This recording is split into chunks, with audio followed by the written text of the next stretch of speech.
नमस्ते सदा वत्सले मातृभूमे त्वया हिंदुभूमे सुखं वर्धितोऽहम् महामंगले पुण्यभूमे त्वदर्थे पतत्वे शकायो नमस्ते नमस्ते।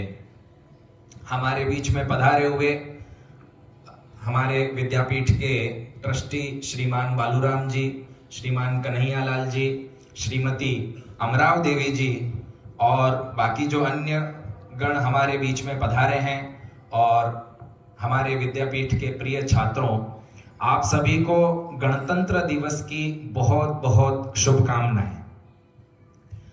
सर्वप्रथम तो आप सभी को इस कार्यक्रम के लिए बहुत बहुत बधाई, जो आप सभी ने बहुत उत्साहवर्धन पूर्वक जिस कार्यक्रम को किया है। हमारे बीच में जो हमारे अतिथि गण पधारे हैं, श्रीमान बालूराम जी, कन्हैयालाल जी, अमराव देवी जी, आप सभी आपके कार्यक्रम से प्रसन्न होकर के आपने बच्चों के किसी भी वस्तु को जो आपके लिए आवश्यक हो उसके लिए 11,000 रुपए की घोषणा की।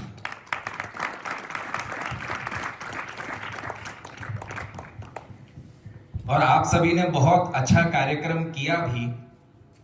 आज हम लोग यहाँ गणतंत्र दिवस मनाने के लिए उपस्थित हुए हैं, लेकिन क्या कभी हमने यह विचार किया कि गणतंत्र दिवस यानी क्या? 15 अगस्त हम मनाते हैं, गणतंत्र दिवस मनाते हैं, क्या यह सिर्फ एक कार्यक्रम के रूप में मनाने की आवश्यकता है या इसे मनाने का कुछ और उद्देश्य होना चाहिए? मुझे लगता है कि हम 15 अगस्त मनाते हैं या 26 जनवरी के दिन गणतंत्र दिवस मनाते हैं, ये कार्यक्रम उत्साह से मनाया जाए, ये बहुत अच्छी बात है, किंतु इसे मनाने का मुख्य उद्देश्य हमें पता होना चाहिए कि ये हम क्यों मना रहे हैं। गणतंत्र दिवस आज हम मना रहे हैं। गणतंत्र दिवस यानी आज के दिन हमारा संविधान लागू हुआ था। क्या आवश्यकता रही होगी संविधान की, इसका बहुत अच्छा उदाहरण अभी हमने थोड़ी देर पहले जो हमारे कुछ छात्रों ने जो इंग्लिश में एक ड्रामा प्रस्तुत किया था, उसमें हम लोगों ने यह बहुत अच्छे से जाना था कि आखिर क्यों आवश्यकता रही संविधान की। क्योंकि हमारे इस समाज में, हमारे इस देश में कुछ असामाजिक तत्व के लोग भी होते हैं। वो लोग सिर्फ अपना स्वार्थ देखते हैं, उन्हें सिर्फ अपने स्वार्थ से मतलब होता है। वो लोग गरीबों पर, वो लोग कमजोरों पर अलग अलग प्रकार से अन्याय करते हैं, उनका शोषण करते हैं। वो शोषण कोई भी व्यक्ति, चाहे वो गरीब हो, चाहे वो अमीर हो, चाहे वो कमजोर हो, दलित हो, कोई भी हो, उसके साथ में किसी भी प्रकार का अन्याय नहीं हो, ये हमारा संविधान तय करता है। जब हमारा संविधान बना था उस समय काफी देश जो अपने आप को विकसित कहते हैं, उन देशों ने यह कल्पना की थी कि इतना लंबा चौड़ा आपने संविधान बना लिया, और क्या ये भारत जैसे देश में ये चीज संभव है? आपको थोड़े समय बाद में संविधान बदलना पड़ेगा। लेकिन वो लोग आज देख रहे हैं कि हमारा जो संविधान है वो कितने अच्छे रूप से चल रहा है।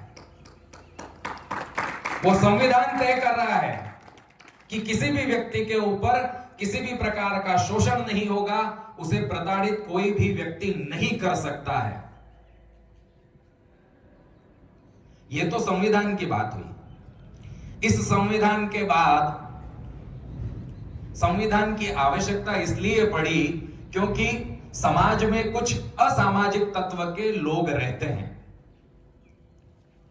और इनकी संख्या, जैसे जैसे हम कहते हैं कि कलयुग बढ़ रहा है, वैसे वैसे ऐसे लोगों की संख्या भी बढ़ रही है जिन्हें सिर्फ अपने स्वार्थ का काम रहता है, दूसरों को परेशान करना, प्रताड़ित करना, अलग अलग प्रकार के जो अपराध हैं वो करना। किंतु मुझे ये आप लोगों के साथ में साझा करते हुए बहुत गर्व महसूस होता है कि आप लोग जिस गुरुकुल में पढ़ रहे हैं और मुझे पूरा विश्वास है कि इस गुरुकुल के जब बच्चे बाहर निकलेंगे तो वो अपने आप में संविधान की किताब बन के निकलेंगे।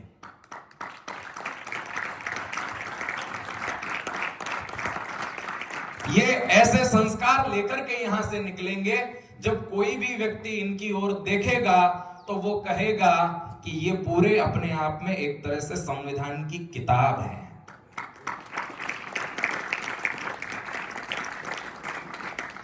इस कार्य को करने वाले परम पूज्य स्वामी श्री गोविंद देव गिरि जी महाराज, पूज्य स्वामी जी का कल ही जन्मदिन था।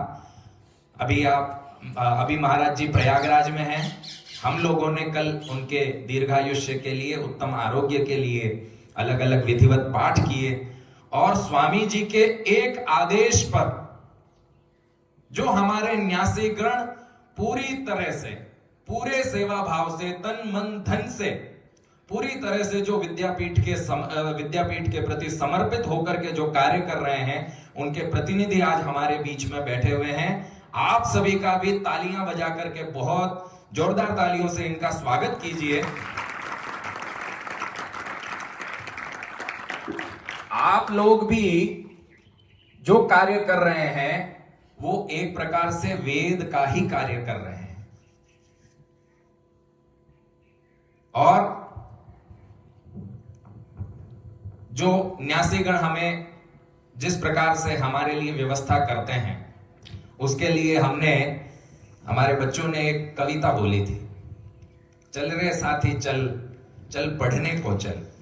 कितनी सुंदर बात उसमें उन्होंने कही थी कि हमें आवश्यकता है तो केवल एक चीज की। किस चीज की? वो है पढ़ाई। हमें पूरे तन मन से पढ़ाई करनी है। सारी व्यवस्था पूज्य स्वामी जी देश भर में घूमते हुए, उनके आदेशों का पालन करते हुए, हमारे जो विद्यापीठ के न्यासीगण हैं, हर प्रकार से हमारी व्यवस्था करने को वो तैयार हैं। हम लोगों को पूरा मन लगा करके पढ़ाई करना है और मुझे ऐसी आशा है कि आप लोग जब यहां से समाज में निकलेंगे तो पूरे स्वानुशासित होकर के निकलेंगे और पूरे समाज के सामने एक आदर्श प्रस्तुत करेंगे। ऐसी मेरी कामना है। और आप लोगों को पुनः एक बार स्वतंत्रता दिवस की बहुत बहुत शुभकामनाएं।